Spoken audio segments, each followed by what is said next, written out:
제 전문가들이 함께하는 토마토 진단쇼. 여러분의 많은 참여 바랍니다.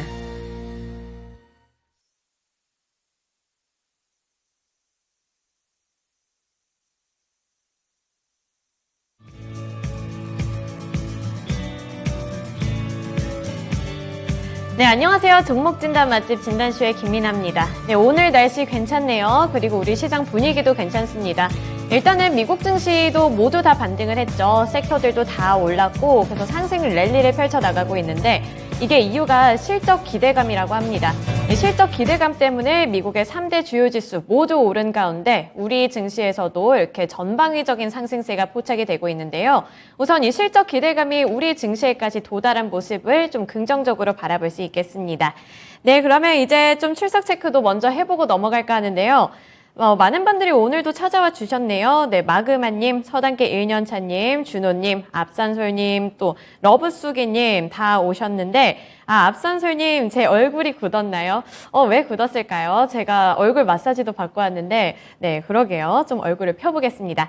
네, 그래서 지금 많은 분들이 함께 해주시고 계신데요. 우리 댓글창에다가 고민되는 종목들 고민과 함께 남겨주시면 되는데요. 종목명, 매수 단가, 그리고 보유 비중 함께 남겨주시길 부탁드립니다. 그리고 또 여기 밑에 하단에 있는 번호로 전화도 가능하니까요. 언제든지 전화 문의도 많이 주세요. 네, 그래서 오늘도 이제 두 분의 전문가님과 함께 할까 하는데요. 첫 번째 전문가는 최병훈 전문가입니다. 먼저 최병훈 전문가님 연결해 볼게요. 네, 전문가님 안녕하세요. 네, 안녕하십니까. 최병훈 전문가입니다. 네, 지금 7월 중순까지 벌써 왔고 이제 8월을 앞두고 있잖아요. 근데 이제 미국에서 경기 침체 우려감이 어느 정도 좀 줄어들었다 이런 평가가 좀 많이 나오고 있더라고요. 그래서 이제 통상 7, 8월이면 랠리가 펼쳐진다고 서머 랠리라는 단어가 있는데 이게 과연 가능할지 그리고 우리 증시에서도 가능할지 좀 궁금한데 어떻게 보시나요? 네, 일반적으로 썸머 랠리는 이제 휴가 가기 전에 펀드에 주로 사놓고 가기 때문에 주로 주가가 강세가 많았었는데요. 실제 큰 의미는 없고 2020년도 이제 썸머 랠리가 있었고 작년에는 오히려 여름에 급락을 했었고요.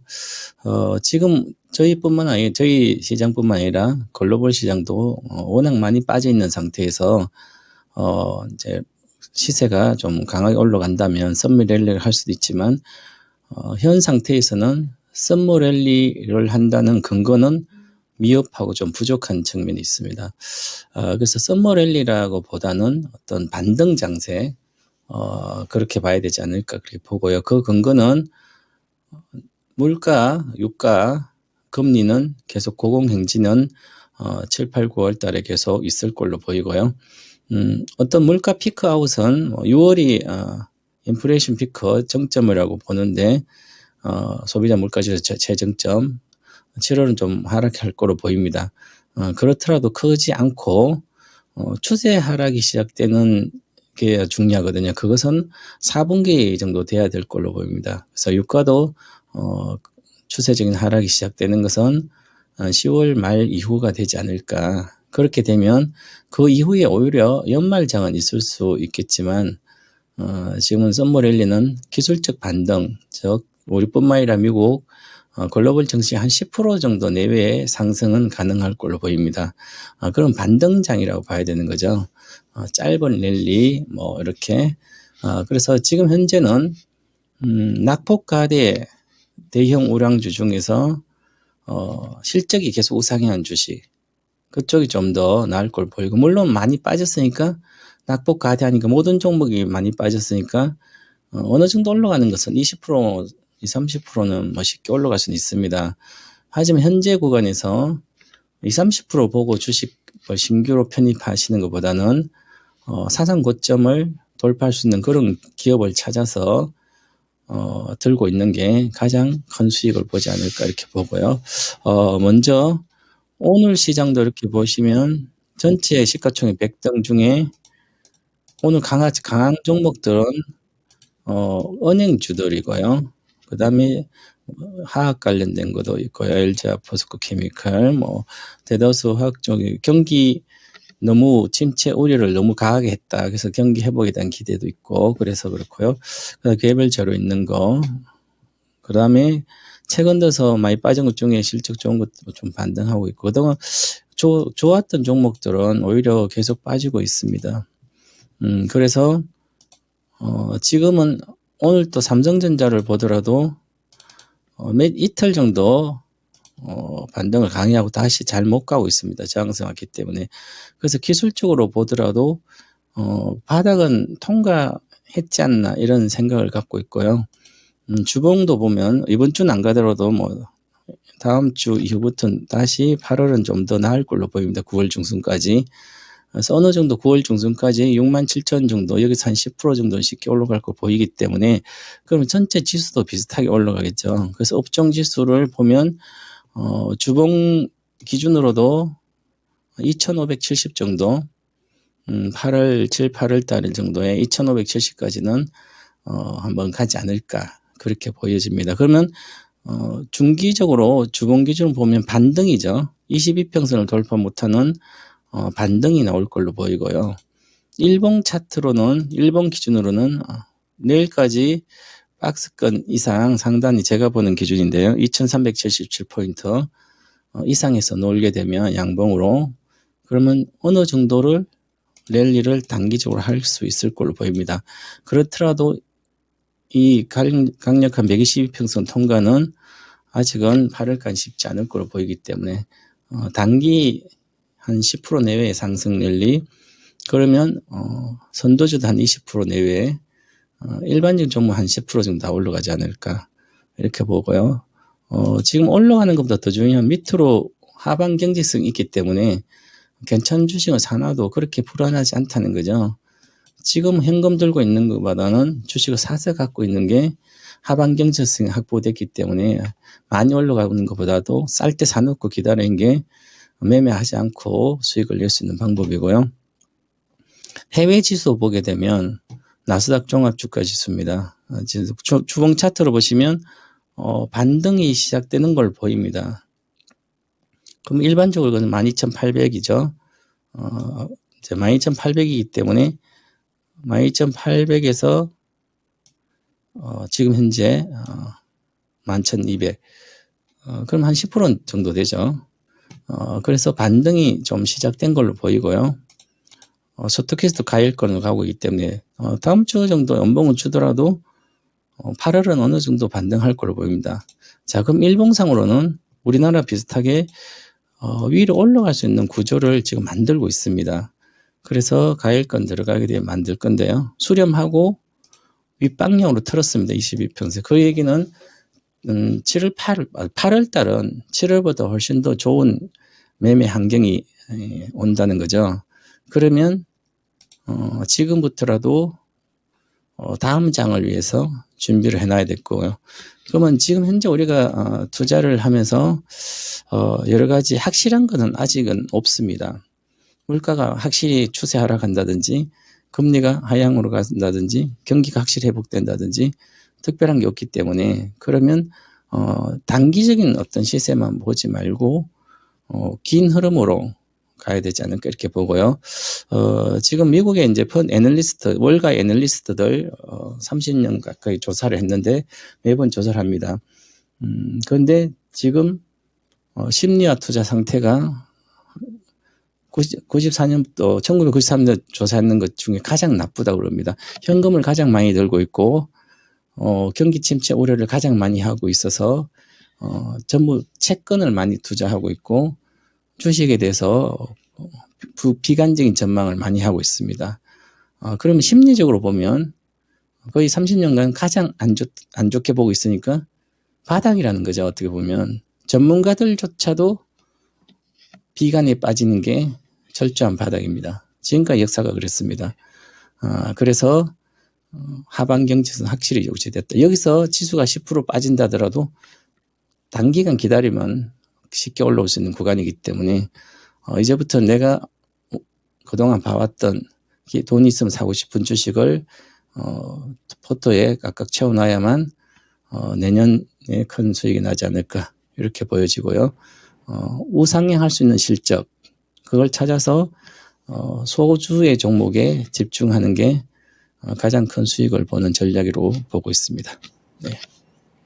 네, 지금 서머랠리 관련해서는 이야기가 좀 많이 나오고 있는데 한 리포트에서는 지금 실적은 좋게 나오고 있는데 투자 심리가 예전 리먼 브라더스 때보다는 좀 안 좋게 나오고 있다 이렇게 평가를 하고 있더라고요.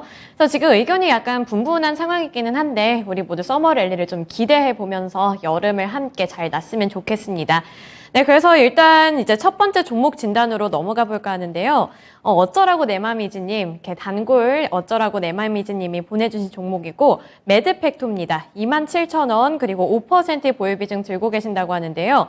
27,000원이면 최근에 진입을 하셨나 봐요. 어쩌면 오늘 들어가셨을 수도 있을 것 같은데 일단은 이 매드팩토가 최근에 뼈 연골 분화 과정 관련한 단백질을 최초로 발견했다. 이런 소식을 전해와서 그거에 좀 혹해서 들어가신 분도 많을 것 같은데 일단 주가 흐름이 그렇게 좋지는 않아요. 한번 급락해서 확 떨어진 이후에 횡보 기간이 너무 길었어서 이게 잘 들어간 게 맞나 이런 좀 불확실한 마음이 들 것 같거든요. 그래서 매드팩토 이거 들고 있어도 되는 건지 5% 보유 비중이니까 처리하기도 쉽잖아요.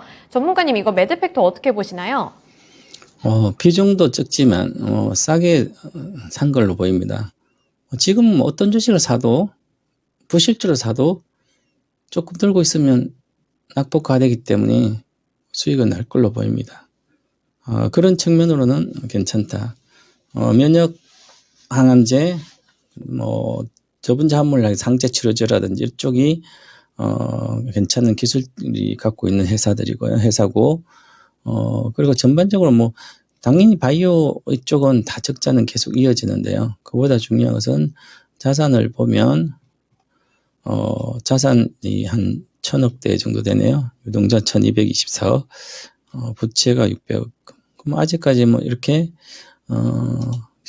적자가 이렇게 나도 어느 정도 견딜 수 있으니까, 계속 수백억대 나더라도 2년 정도는 또 돈을 받으면 모르겠지만 그 정도는 견딜 수 있을 걸로 보입니다. 그러면, 지난번에 2만 원대 와서 지금 한 40% 올랐는데 저가 대비, 기술적으로 보면 13만 원에서 지금 2만 원 왔으니까, 반의 반타작 된 거죠. 그래서 여기가 주로, 투자자들이 바이오주를 이렇게 사면 고점 대비 반 정도 이렇게 내려오면 많이 빠졌다고 사게 됩니다. 그래서 여기서 만약에 팔아먹으신 분들도 많이 빠지니까 사게 되면 거기서 또 급락을 합니다. 반타작 나가 또 반타작 나는 거죠. 이상 난 거죠. 그래서 여기서 이 종목을 먹었다면 다시 많이 빠졌다. 가격 메리트를 보고 들어가면 여기서 들어갔죠. 그죠? 그럼 진입하면 또 빠져서 내가 그동안 여기서 수익을 냈던 것을 여기서 토해내게 되는 겁니다. 그래서 바이오주로 수익을 20년 나신 분들은 지금 2년 동안 그걸 다 토해냈을 걸로 보입니다. 그게 업종에 대한 매매, 기술적 매매뿐만 아니라 투자 전략을 잘못 짜고 있는 겁니다. 그래서 바이오주는 컨시드가 한 번이 나면 그 이후에 시세는 끝없이 빠집니다. 왜냐하면 실적이 받쳐주지 않잖아요. 바이오 신약, 항암 신약이다 하더라도 그게 실제로 치료제를 해가지고 나와서 하는 것은 수년 이상, 임상부터 한 10년인데 그것도 실제로 잘 안 됩니다. 거의 꿈을 먹고 살다가 거의 안 되기 때문에 끝없이 빠집니다. 그리고 적자는 계속 나기 때문에 그럼 돈을 계속 투입을 해서 계속 개발을 해야 되잖아요. 성공 한 번 하면 대박인데 그게 대박이 거의 없잖아요. 지금 우리나라 바이오 제약 바이오제 쪽에 사실 아직 백신 하나 제대로 못 나오고 있잖아요. 그죠?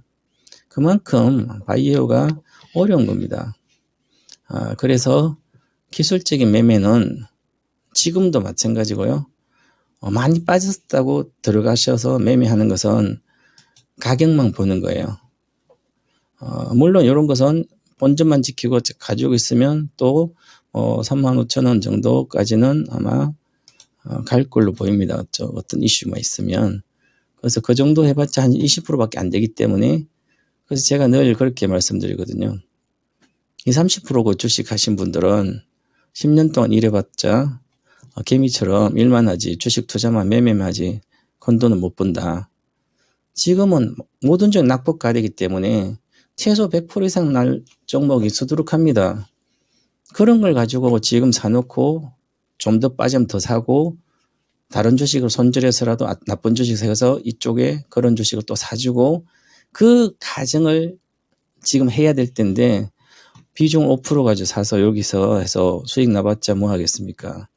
그래서 저는 반등해서 35,000원 정도 드리겠습니다. 35,500원 가면 팔고 나오시고요. 난 이건 장기 투자하겠다. 그러면 다시 저점까지 22평선 이하로 오면 25,000원 이하로 오면 그때 최소한 뭐 10%는 사야 되지 않겠어요? 5% 더 사서 갖고 가도 뭐 괜찮은 주식이다 이렇게 말씀드리겠습니다. 네, 매드팩도 장기 투자하라고 하시네요. 그래서 35,500원까지 좀 노려보시고 거기서 수익 실현하셨으면 좋겠습니다. 네, 지금 여기 댓글창에 지금 여기 첫사랑 이야기가 많이 나오는데요. 여러분들 여기는 TV는 사랑을 싣고가 아니고 진단 프로그램입니다. 그래서 고민되는 종목들 댓글에 많이 남겨주셨으면 좋겠는데 네, 여기 토비도 남겼네요. 상담 접수 중이니까 관심 좀 가져달라고. 네, 여기 종목명, 매수 단가, 보유 비중, 고민과 함께 댓글 남겨주시면 되고요. 또 하단에 있는 번호 누르셔서 이제 전화 연결도 가능하니까요. 네, 종목 많이 상담해 주세요. 네, 그래서 이제 두 번째 종목으로 넘어갈게요. 바로 만난커피님이 보내주신 종목인데 커피 마시고 싶네요. 네, 만난커피님 카카오 게임즈 들고 계신다고 하고요. 46,300원에 진입을 하셨네요. 그래서 이 신작 게임 소식에 이번 달 초에 들어가셨다고 합니다. 그래서 목표가를 어디까지 잡을지 이 부분이 궁금하다고 하시네요. 카카오 게임즈 최근에 금리 때문에 너무 고전을 겪었던 그런 종목이기도 하고, 7월 초에는 이제 신작 이야기가 그때부터 좀 꾸물꾸물 나오면서 관심을 받았던 것 같긴 하거든요. 근데 이게 이제 경제 환경이 좀 나아지고 시장 분위기가 괜찮아지면 또 상승할 수 있을지, 그러면 이제 들고 계시려고 하는 것 같은데, 전문가님 이거 카카오 게임즈 좋게 보시나요? 네, 게임주는 신작이 준비되고 나오기 전에는 주가가 강세를 이룹니다. 그리고 지금 이제 카카오 게임즈의 신작은 3, 4분기에 나올 걸로 보이는데 에보 소울이라든지 RS 이런 쪽에 MMORPG 쪽이 나옵니다. 역할 다중 게임이. 그러면 이제 대다수 안드로이드 매출 기준으로 한 6, 7일 정도 하면 하루에 한 10억 정도 매출이 되니까 일 매출이 기존에 우마무스라든지 이렇게 매출이 있어서 좀 히트를 쳐서 일매출 10억. 그래서 전체적으로 현재 이 카카오 게임즈는 11만 원대에서 이렇게 빠졌기 때문에 45,000까지 빠졌죠. 그래서 한 60% 빠져서 가격 메리트는 확실히 있습니다.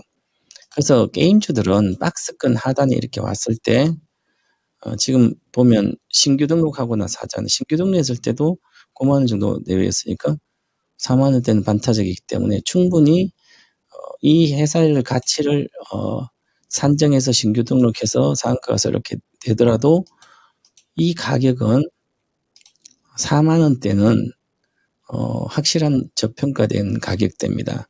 그리고 카카오 게임즈가 신작이 이제 런칭하게 되면 매출이 기본적으로 나오는 플랫폼들이기 때문에 그래서 현재 구간에는 지금 15% 비중인데요. 36,000 수익 중이잖아요. 비중을 추가 매수해도 상관이 없습니다. 늘림목 구간에. 단순하게 이제 테마주 말고 게임이라든지 이런 주식들은 신규 신작이 나오게 되면 일단 매출이 늘어나잖아요. 그럼 바닥에 있을 때 사놓고 돼서 실제 인기 끌 때 막 그때 좀 팔아먹으면 되거든요. 게임주는 장기 투자하는 게 아니라 이제 모멘텀 투자. 올라가면 팔고요. 올라가면 팔고 그러면 되죠. 그러면 여기서 사면 안 되는 거고요. 이제 신작 임박해 있으니까 지금은 사서 올라가면 팔면 되죠. 한 7만 원 정도 내외. 그래서 보시면 목표가를 기본적으로 드리겠습니다. 기본 목표가는 7만 원이고요. 요 가까이네요. 7만 원 정도 해서 현재 구간 48,000원부터 7만 원 사이 박스권에 단기적 움직임을 보일 때 전체 장이 좀 물론 7만 원부터 올라갈 수도 있겠죠. 그 다음 단계는 한 83,000 정도 되니까 지금은 52,000이니까 추가적인 상승률이 충분합니다. 그래서 보유를 하시고 오히려 22평선 정도 5만 원 정도 분결한다면 추가 매수를 해서 한 30% 정도 사도 괜찮지 않을까. 그러면 바닥권인데 만약에 시장이 안 좋아서 추가 하락하면 그때 추가 매수 영역이다. 이렇게 말씀드리겠습니다. 네, 카카오게임즈 보유 의견 주셨고요. 추가 매수도 가능하다고 하시네요. 그래서 카카오게임즈 같이 이런 게임즈들은 모멘텀 플레이를 하셔야 될 것 같아요. 이 모멘텀이 딱 왔을 때 그때 잡아가지고 수익률 많이 챙겨가셨으면 좋겠습니다. 카카오게임즈 하면 이렇게 좀 돌아다니다 보니까 우마무스메 이 광고가 진짜 많더라고요. 네, 캐릭터들이 좀 예뻐서 눈에 들어왔는데 네, 그 우마무스메 때문에 오르게 된 카카오게임즈 진단해봤습니다. 네, 그리고 수경 앵커 지금 네, 순산했냐 이렇게 물어보시는데 제가 사진을 봤거든요. 네, 아까가 아주 귀엽습니다. 네, 진짜 귀엽고 얼굴이 완성돼서 나왔어요. 그래서 모두 같이 이렇게 축하해주는 거 수경 앵커도 봤으면 좋겠네요. 네, 그래서 이제 다음 종목으로 바로 또 넘어가 볼까 하는데 편백나무님이 아까 댓글에다가 남겨주신 종목입니다. 아비코전자고 1,100원, 10,000원 초반 부근에 들어가셨다고 해요. 그리고 30% 들고 계신다 하는데 1,100원이면 혹시 편백나무님도 요즘에 들어가셨나요? 뭔가 최근에 들어가신 것 같은데 일단 아비코전자, DDR5가 지연된다 해도 얘는 최대 실적을 기록할 거다. 이런 증권가의 분석이 나왔네요. 그래서 이거 믿고 들어가신 것 같은데 요즘 반도체 분위기가 너무 들쑥날쑥해서 갈피 잡기 어렵잖아요. 그래서 전문가님 이거 지금 플랜을 짜기에도 되게 어려운 종목이다. 이렇게 느껴지는데 어떻게 해보는 게 좋을까요? 네, 전체적으로 IT가 수요가 줄었습니다. 특히 애플도 스마트폰 관련돼 줄이고 있잖아요. 우리는 삼성전자도 앞으로 IT나 가전이 쉽지 않을 걸로 보입니다. IT 가전이나 스마트폰, TV라든지 대다수는 코로나 전국의 수혜였습니다.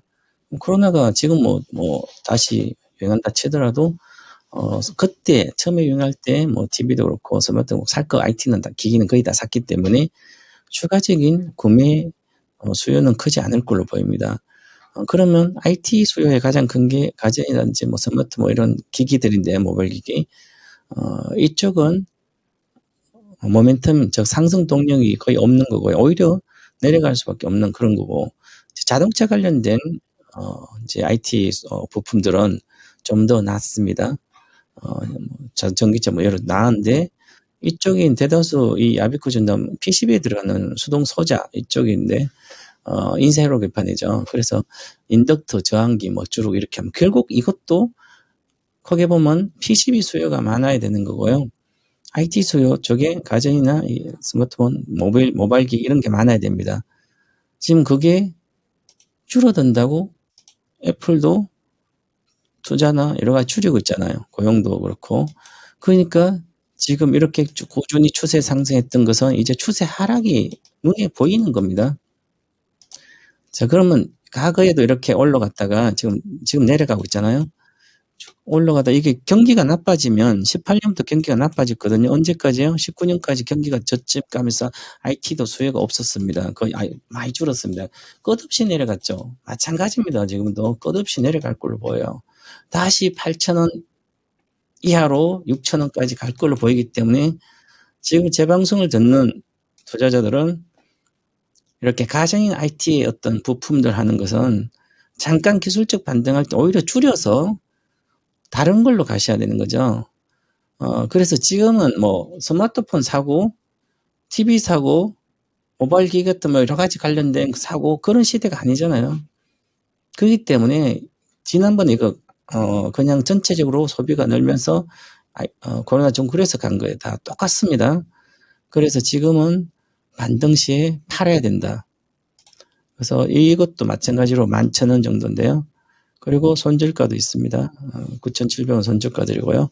목표가 11,000원 드리는데 22평선 돌파했지만 62평선 정도가 11,200원이네요. 그러면 추가적인 반등한 다음에 장이 좋아서 거기서 팔고 나오시고요. 아니면 11,100원 내가 산 가격을 하회하면 1,300원이 지지선인데 최악 지지선은 1,100원이에요. 10에서 1,100원이네, 그죠? 내 산 가격을 분기하면 종가로 이틀 분기하면 일단 손절을 하셔야 된다. 아니면 지금이라도 팔고 나도 되고요. 좀 더 수익을 원한다면 1,100원, 200원 정도 가면 팔고 나오시고요. 이제 이런 소형주를 IT 부품들 사서 수익을 내겠다고 많이 빠진 거 접근하시면 제 장이 좋아져도 소외당할 수가 있기 때문에 관심을 버리라 이렇게 말씀드리겠습니다. 반등시 매도입니다. 네, 소형주에는 관심을 좀 덜 가지셔야 될 것 같아요. 그래서 이제 11,000원 부근에서 여기서 수익을 내시고 만약에 10,000원 이하로 내려가면 거기서 바로 손절을 하는 걸로 정리를 해보는 걸로 이렇게 제시를 해주셨네요. 네, 오늘 전문가님 여기까지 진단해 볼게요. 감사합니다. 네, 고맙습니다. 지금까지 이제 이재필 전문가님과 함께 진단해봤는데요. 끊기 전에 이걸 물어볼 걸 그랬어요. 동방박사인데, 이 동방에서 박사 학위를 따신 건지, 아니면은 동방이라는 전공의 박사이신 건지, 네, 제가 나중에 좀 기회가 되면은 여쭤보고 알려드리도록 하겠습니다. 네, 그러면 이제 두 번째 전문가님과 연결을 해볼까 하는데요. 오늘은 카리스마 넘치시는 강재현 운용령님과 함께 해볼 텐데, 여기 지금 연결하기 전에 결혼 이야기, 그리고 아들 이야기가 많이 나오고 있네요. 제 동생만 보더라도 아들을 키워봤자 약간 소용이 없게 느껴질 수도 있겠다. 이런 생각이 좀 들기는 하더라고요. 군대에 갔는데, 집에 왔는데 여자친구만 만나더라고요. 네, 그래서 그런 거를 보고 좀, 그런 생각이 들 수도 있겠구나. 네, 이런 생각이 들었습니다. 그래서 여기까지 이제 아들 이야기를 해보고, 저는 아직 아들이 없지만 남동생이 있잖아요. 네, 그래서 이제 두 번째 전문가님 연결을 해볼까요? 말까요? 네, 원하시는 분들 있을까요? 네. 그래서 일단은 이렇게 이야기를 해봤는데 지금 종목들 많이 올려주셨으면 좋겠습니다. 지금 첫 번째 종목, 두 번째 종목, 세 번째 종목까지도 잘 진단을 했는데 이제 두 번째 종목에서는 어떤 종목들이 나올지 감이 안 잡히거든요. 요즘에 좀 장이 안 좋다가 오늘 좀 강한 흐름 나타내고 있어서 여기서 지금 내가 수익을 빨리 내는 게 좋을지 아니면은 조금 더 기다리면은 시장이 더 이렇게 랠리를 펼치면서 더 큰 수익을 낼 수 있을지 이 부분이 되게 중요한 거잖아요. 그리고 시장이 아무리 좋다고 한들 내 종목이 강하게 가냐 강하지 않게 가냐 이 부분도 중요하기 때문에 지금 이 구간에서 잘 선택을 하셔야 될 것 같습니다.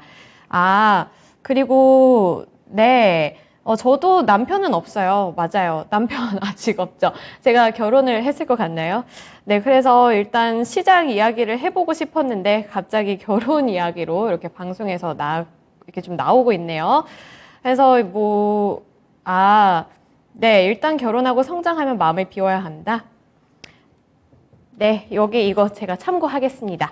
그러면 일단 지금 기다리는 동안에 우리 시장 상황을 좀 볼까 하는데요. 지금 시장이 어떻게 가고 있는지 코스피 시장부터 보겠습니다.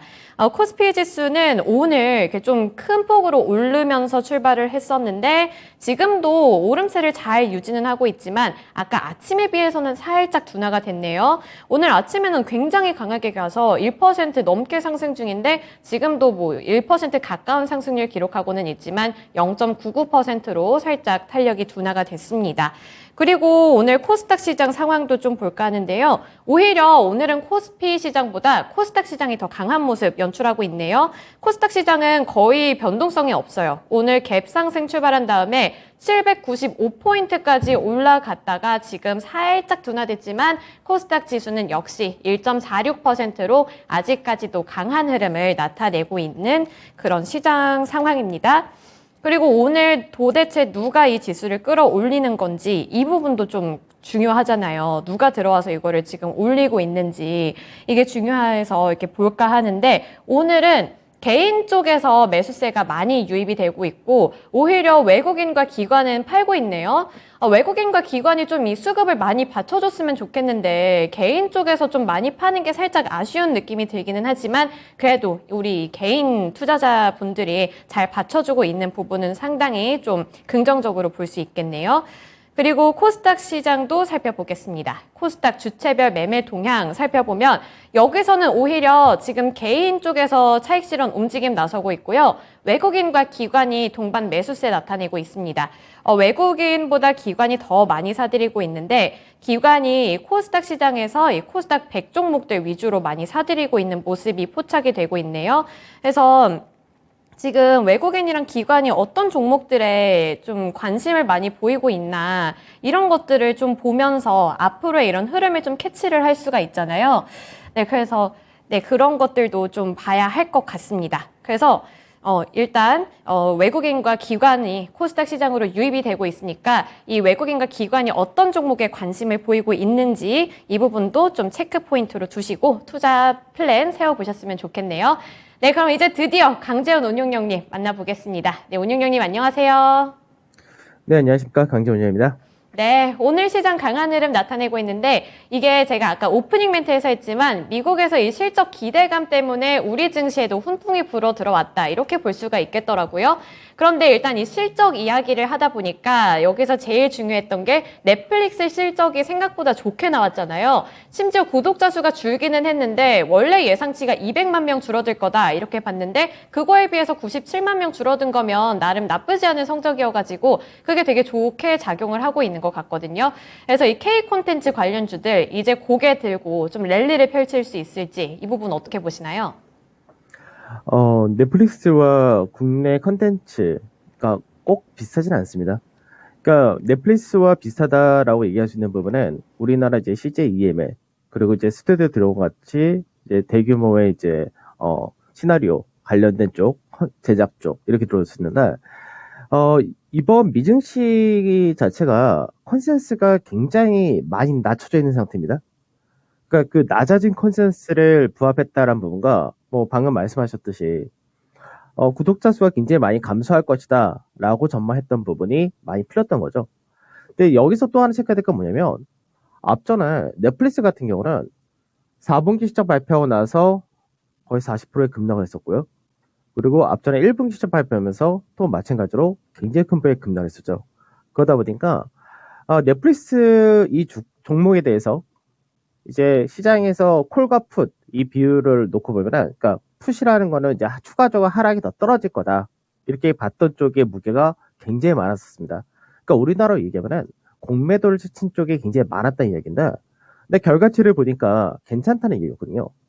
그리고 주가 자체도 마찬가지로 지금 넷플릭스가 앞전에 700불에서 160불 때까지 떨어질 때 넷플릭스의 실적으로 얘기를 할 때 실적 자체가 가치주 영역이다라고 할 수 있을 정도로 미국의 전체 S&P 500보다 더 낮은 평가를 받는 상태까지 내려오다 보니까 그 부분이 이제 시장에서는 나쁜 건 없는데 이제 시장에서 저평가 종목 이 정도까지도 평가를 받는 상태 되다 보니까 그 부분이 받는 남성이 굉장히 강해졌다는 거죠. 반대로 이제 국내 컨텐츠 회사 같은 경우는 뭐 넷플릭스만큼 무너지지도 않았지만 밸류적인 부분에서 넷플릭스만큼 더 메리트가 높냐라고 할 때 그런 건 아닙니다. 다만 투자 심리적인 부분에서 그 부분이 개선될 수 있다. 이 정도로 생각하고 움직이시는 게 좋을 것 같습니다. 네, 이게 뭐 강하게 넷플릭스 쪽에서 이렇게 움직였기는 하지만 국내 시장에서도 강하게 움직일지는 아직 잘 모르겠네요. 그래서 이게 일단은 뭐 개선세가 나타나기는 할 테지만 이게 강하게 반등하고 막 랠리를 펼치겠다 이렇게까지는 아직은 단정 지을 수가 없을 것 같습니다.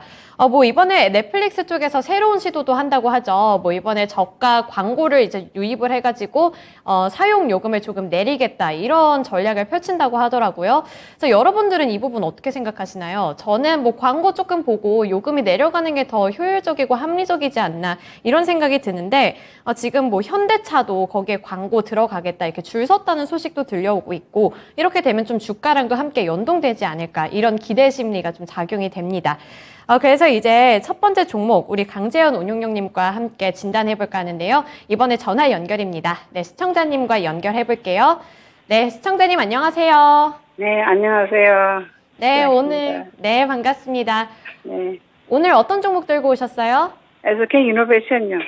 SK 이노베이션, 얼마에 진입하셨고 몇 퍼센트 들고 계실까요? 22만 원이 10%인데요. 반토막 나가지고. 22만 원에 10%. 네, 반토막 나서 좀 기분이 많이 안 좋으실 것 같아요. 네, 제가 그러면 우리 운용령님께 어떻게 해야 될지 한번 여쭤볼게요. 네, 감사합니다. 네. 운용형님, 이거 SK 이노베이션 2차 전지 관련해서도 모멘텀을 갖고 있고, 사실 뭐 유가가 최근에 다시 $100 올라가고 막 이러면서 나쁘지 않았던 종목인데, 이제 들어가신 금액대가 22만 원대여가지고 사실 기뻐할 여력이 없으셨을 것 같아요. 그래서 오히려 지금 손실 구간만 막 이렇게 지나오신 것 같아서 이거를 대처를 어떻게 해야 할까요? 그 SK이노베이션 그 매수가 대해서 반토막은 아니시고 좀 많이 빠졌죠.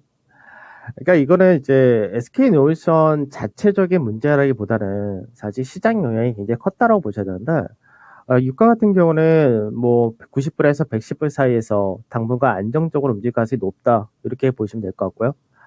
우선은 이제 SK이노베이션의 주력 돈을 버는 쪽은 아무래도 정유 쪽이겠죠. 그래서 정유 쪽 같은 경우는 2분기에 실적 컨센서스 대비해서 상당히 좋은 실적이 나온다 이렇게 전망이 되고 있습니다.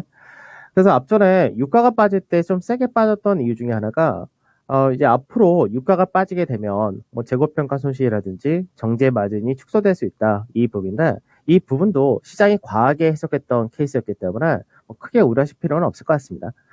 그래서 SK이노베이션은 지금 저점은 다 만들어진 상태고요. 여기서 이제 반등을 할 때 어떤 식으로 반등하느냐 그 부분이 되겠죠. 그래서 배터리 쪽에서는 아무래도 아직은 실적이 좀 올해까지는 안 좋을 수밖에 없다 이렇게 되지만 뭐 성장성이나 이런 것들은 뭐 여전히 똑같다고 보시면 될 것 같고 다른 2차 전지 비교할 때도 뭐 비싸거나 그런 건 아니기 때문에 지금 뭐 실적과 뭐 향후 성장성을 감안한다면 충분히 반등은 더 나올 수 있겠죠.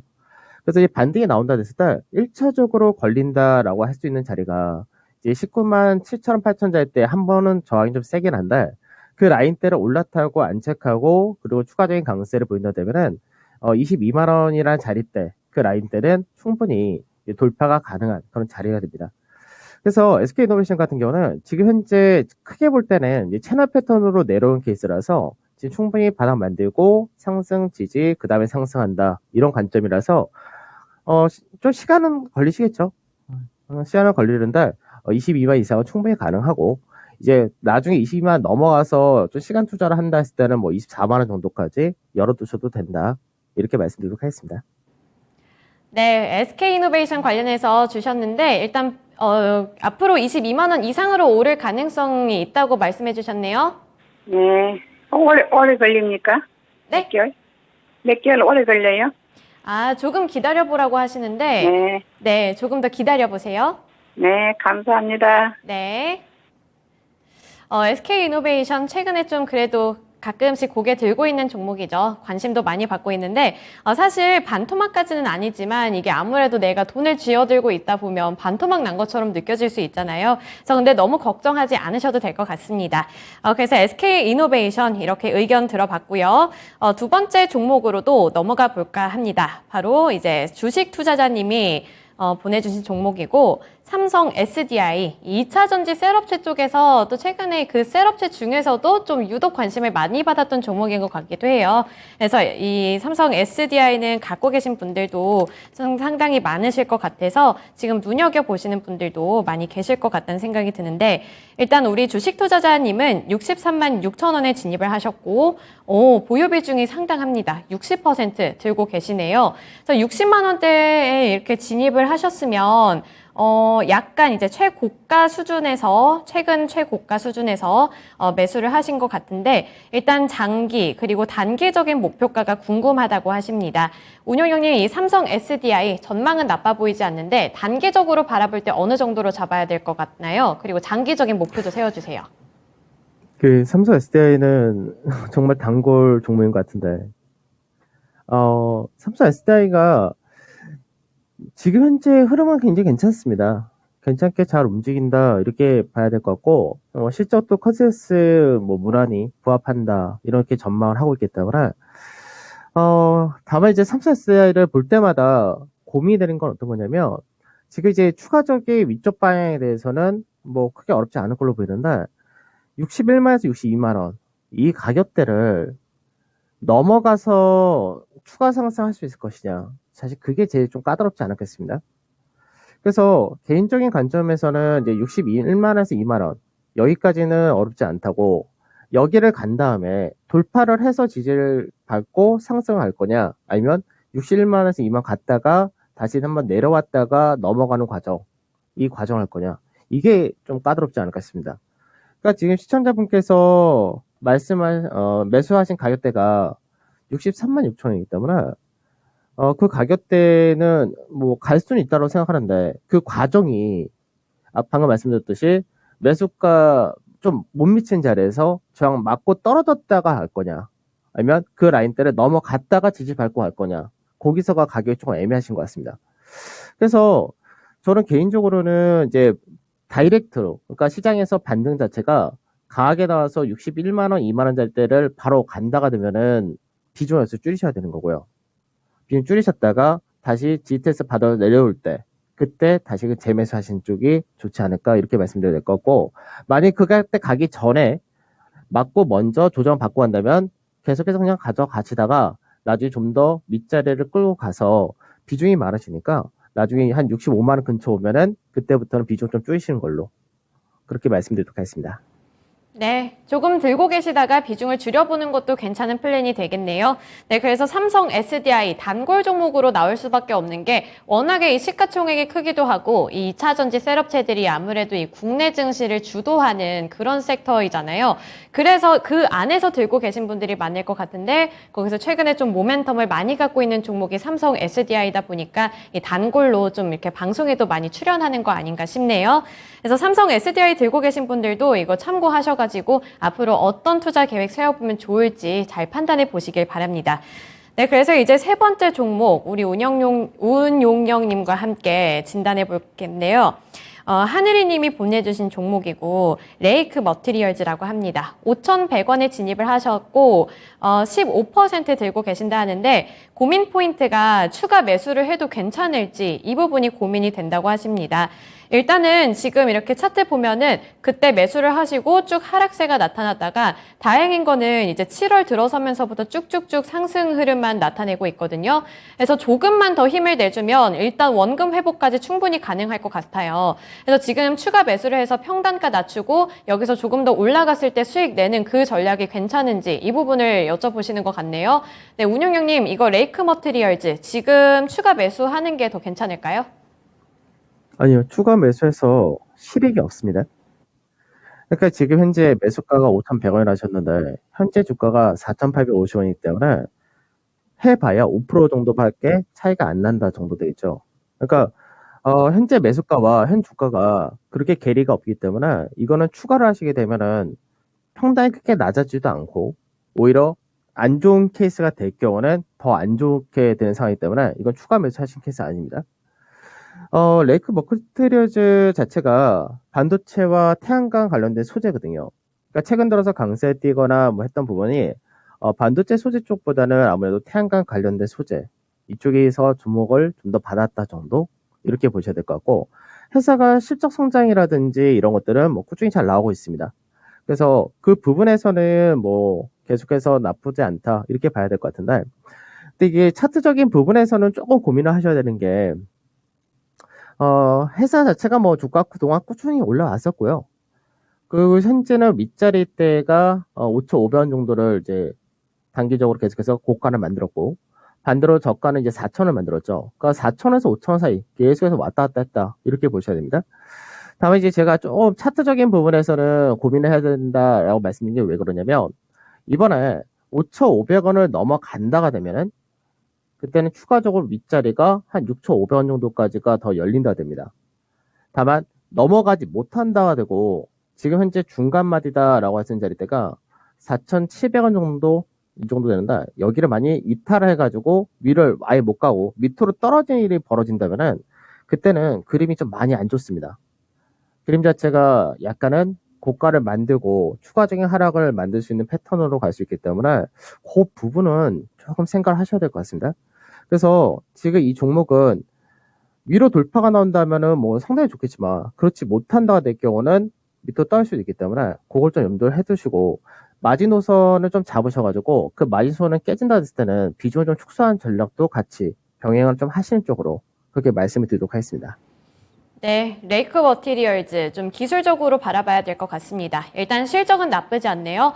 아무래도 이 레이크 머티리얼즈가 진입하신 이 구간대에 그런 소식을 전해왔어요. 그 태양광 설비가 급증하게 되면서 이쪽 훈풍을 좀 누렸던 것 같네요. 그래서 여러 가지 지금 사업을 많이 하고 있는데 태양광, 재생에너지가 이제 많이 관심을 받을 때 함께 관심을 받았던 그런 종목이 아닌가 싶습니다.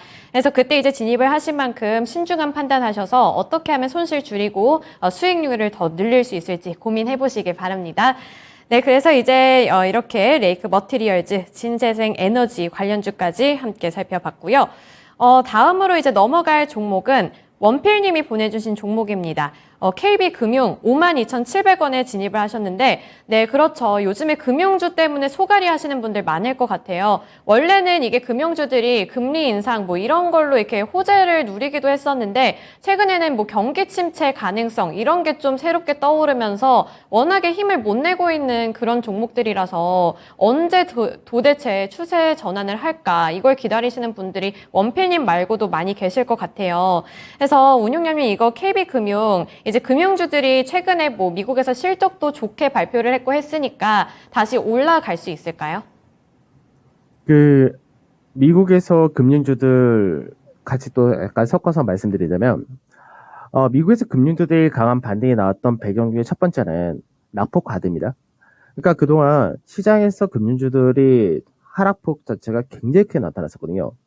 그러니까 올 초까지만 하더라도 미국에서의 가파른 금리 인사라든지 10년물 국채 금리 자체가 빨리 올랐었기 때문에 그 부분이 금리 인상에 따른 수혜주 그들로 부과가 되면서 굉장히 가파르게 올랐다가 실질적으로 지금 현재는 물가라든지 이제 이런 것들이 정점이 나타난다. 이 부분이 계속해서 나타나면서 실제 미국의 10년물 국채 금리는 3.5%를 찍고 나서 현재는 3% 전에서 왔다 갔다 한다 되어 있죠.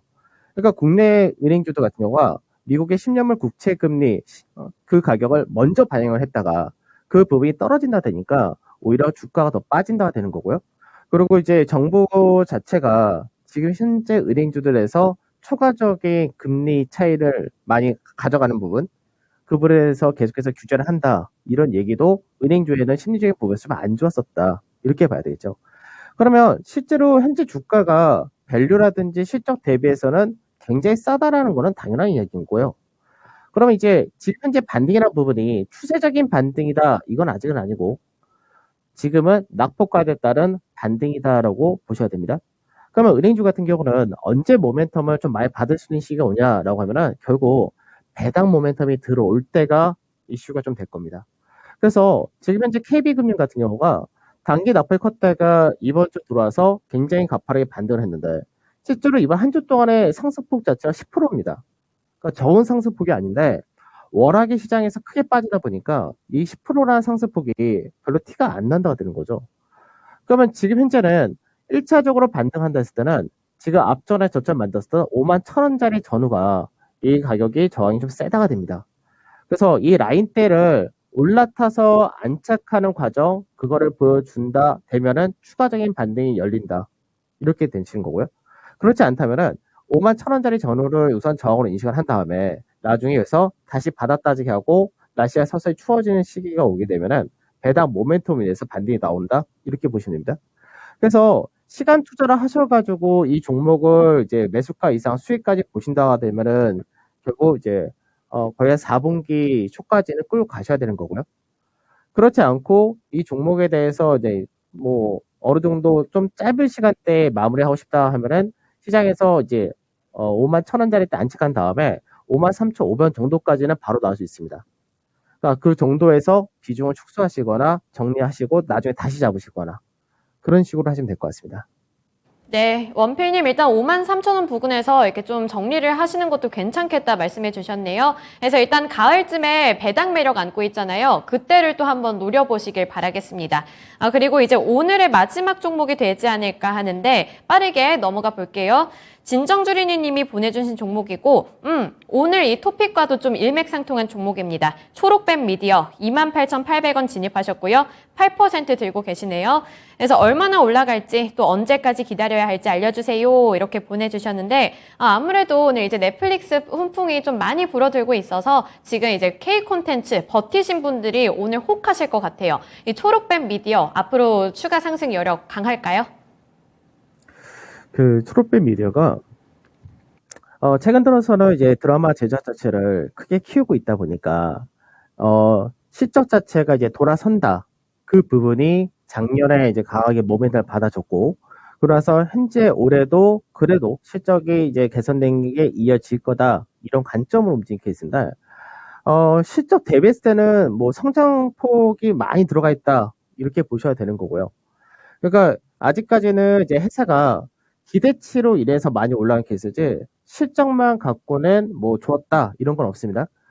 그러면 이게 시장에서 앞전같이 이제 성장만 바라보던 시장과 지금 시장에서 성장도 굉장히 중요하지만 안정적인 실적 기반을 가지고 있는 회사 이거하고 차이가 좀 많이 난다고 생각을 하셔야 됩니다.